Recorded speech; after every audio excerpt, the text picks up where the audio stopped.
کبھی دریاؤں کی زندگی پر غور کیا ہے؟ دریا کبھی واپس نہیں بہتے، ہمیشہ آگے ہی آگے۔ آپ بھی اپنا ماضی کو بھول کر اپنے مستقبل پر فوکس کریں۔ دریا اپنا راستہ خود بناتے ہیں، لیکن اگر کوئی بڑی رکاوٹ سامنے آ جائے تو آرام سے اپنا رخ موڑ کر نئی راہوں پر چل پڑتے ہیں۔ مشکلوں اور رکاوٹوں سے لڑنا، بحث کرنا اور ضد کرنا دراصل وقت ضائع کرنا ہے۔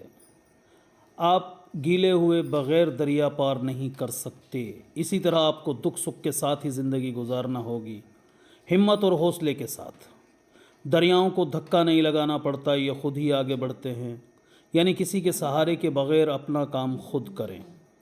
جہاں سے دریا زیادہ گہرا ہوتا ہے وہاں خاموشی اور سکوت بھی زیادہ ہوتا ہے۔ علم والے اور گہرے لوگ بھی پرسکون ہوتے ہیں۔ پتھر پھینکنے والوں سے الجھے بغیر دریا بہتے چلے جاتے ہیں۔ روڑے اٹکانے والوں کی پرواہ کیے بغیر آپ بھی اپنی زندگی رواں دواں رکھیں۔ 1000 دریا چھوٹی ندیوں، نالوں اور چشموں کو اپنے ساتھ ملنے سے کبھی منع نہیں کرتا۔ آپ بھی اپنا ظرف بلند اور نگاہ سر بلند کر کے دیکھیں۔